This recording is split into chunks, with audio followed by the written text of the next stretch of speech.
সৰভোগৰ পামপাৰাত আৰম্ভ প্ৰথম বাৰ্ষিক পামপাৰা প্ৰিমিয়ামৰ লীগ। ঐতিহাসিক সৰভোগৰ পামপাৰা খেলপথাৰৰ প্ৰাংগণত আজিৰ পৰা আৰম্ভ হ'ল প্ৰথম বাৰ্ষিক পামপাৰা প্ৰিমিয়ামৰ লীগ।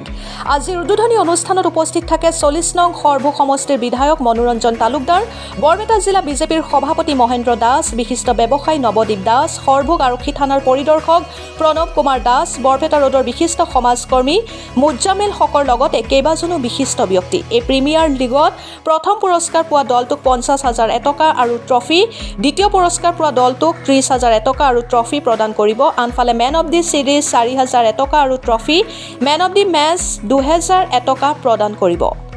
সৰভোগৰ পৰা শহীদুল আলীৰ ৰিপৰ্ট, অৰুণোদয় আছাম।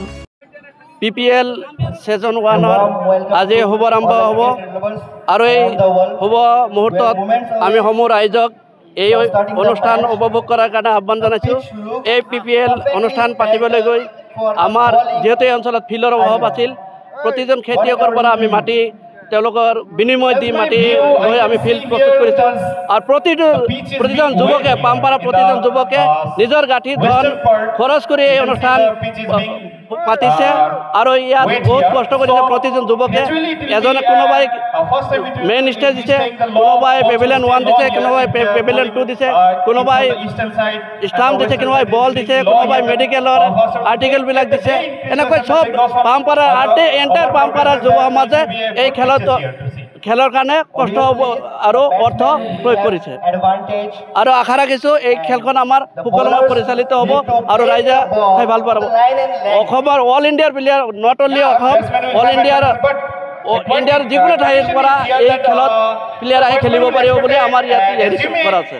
তো আজি আমি যি পামপাৰা প্ৰিমিয়াম লীগৰ যি ক্ৰিকেট টুৰ্ণামেণ্ট অনুষ্ঠিত কৰিবলৈ ওলাইছোঁ, তাৰে আজি উদ্বোধনী খেল। আৰু উদ্বোধনী খেলত আমি যিখিনি অতিথি আমন্ত্ৰণ কৰিছোঁ, অতিথিখিনি আহিছে। অলৰেডি দুয়ো খেলুৱৈ দলৰ খেলুৱৈবিলাক আহিছে আৰু অলৰেডি আমি অতিথিবিলাকক লৈ উদ্বোধনী কৰিছোঁ খেলখন। আৰু সময়ৰ ভিতৰত আমি এতিয়া খেলখন আৰম্ভ কৰিম। এইখিনিতে চেনেলবিলাকৰ জৰিয়তে ৰাইজক আহ্বান জনাইছোঁ যে সকলোৱে আহক, আহি আমাৰ খেলখন উপভোগ কৰক আৰু আমাক সহায় সহযোগিতা আগবঢ়াওক। যিহেতু এই খেলখন আমাৰ অঞ্চলৰ ভিতৰত ক'বলৈ গ'লে ডাঙৰে, এনেকুৱা হয়তো অনুষ্ঠান আজিলৈকে খেলখন পতা হোৱা নাছিল। সেইকাৰণে সকলোৱে সহায় সহযোগিতা আমাক আগবঢ়ায় আৰু যিহেতু উন্নতমানৰ প্লেয়াৰবিলাক আহিব, সকলোৱে আহক আৰু খেল উপভোগ কৰক। আমি আজি 16 তাৰিখৰ পৰা আৰম্ভ হৈছে। আমি মোটামুটি ফাইনেল প্ৰায় 7 তাৰিখলৈকে আমি শেষ কৰিম, 7 এপ্ৰিললৈকে।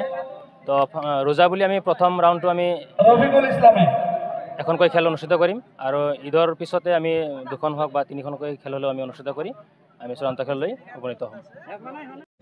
মাননীয় MLA সাহেব, জেন সাহেব, মঞ্চত উপস্থিত বিভিন্ন সন্মানীয় ব্যক্তিসকল, আমাৰ খেলুৱৈ ৰাইজ, সংবাদ প্ৰেমীসকল, আজি প্ৰথম অৱস্থাত পামপাৰা প্ৰিমিয়াৰ লীগৰ উদ্যোক্তাসকলক ধন্যবাদ আৰু কৃতজ্ঞতা জ্ঞাপন কৰিছোঁ যে তেখেতসকলে আজি প্ৰথম মেচ হিচাপে যিখিনি আয়োজন কৰিছে, সেই আয়োজনখিনি দেখি মই খুবেই আপ্লুত হৈছোঁ। খুবেই ভাল লাগিছে যে তেখেতসকলে ফাৰ্ষ্ট প্ৰিমিয়াৰ লীগকে ইমান ধুনীয়াকৈ সজাই পৰাই লৈছে।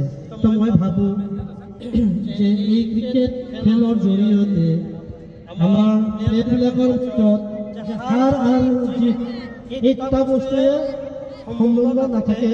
ইয়াতে হৈছে আমি প্লেয়াৰখিনিৰ মাজত যিখিনি স্কিল, সেই স্কিলখিনি কেনেকৈ উলিয়াব পাৰি, তাৰ কাৰণে আমাৰ গাঁওবিলাকত বিভিন্ন ধৰণৰ প্ৰিমিয়াৰ লীগবিলাক পতা হয়। তো মই ভাবোঁ যে ইয়াতে যি উদ্দেশ্য লৈ এই ক্ৰিকেট প্ৰতিযোগিতা পাতিছে, ভাবোঁ যে ইয়াৰ পৰাও এজন ভাল প্লেয়াৰ ইয়াৰ পৰা ওলাব আৰু তাৰ স্কিলৰ ভিত্তিত হয়তো ভৱিষ্যতে কোনো আমাৰ ইণ্ডিয়ান IPL হওক বা ভাৰতবৰ্ষৰ দলতো স্থান পাওঁ। এটা ভাল উদ্যোগ, নিশ্চিতভাৱে কেইবাদিন ধৰি খেল চলিব। যদিও ইয়াতে নামবিলাক বেলেগ বেলেগ কৰি দিয়া হৈছে, আমি জানো অসমৰ সকলো প্ৰখ্যাত খেলুৱৈ এইখন ফিল্ডলৈকে আহিব, এই প্ৰিমিয়াৰ লীগত খেলিব। অসমৰ বাহিৰৰ খেলুৱৈও আহিব, ৰাইজে নিশ্চয় ভালকৈ উপভোগ কৰিব পাৰিব। মই আশা ৰাখিছোঁ এই টুৰ্ণামেণ্ট যাতে সফল হয়, নিশ্চয় সফল হ'ব। বতৰে যদি বিঘিনি নকৰে তেতিয়াহ'লে সফল নিশ্চিতভাৱে হ'ব। যিটো উদ্যমেৰে সকলোৱে ইয়াতে অংশগ্ৰহণ কৰিছে মই সকলোকে ধন্যবাদ দিছোঁ আজিৰ এই খেলখন উদ্বোধন হ'ল বুলি ঘোষণা কৰিছোঁ আমি ইয়াৰ পিছতে দুটা দলৰ খেল চাওঁ ইয়াতে কিছু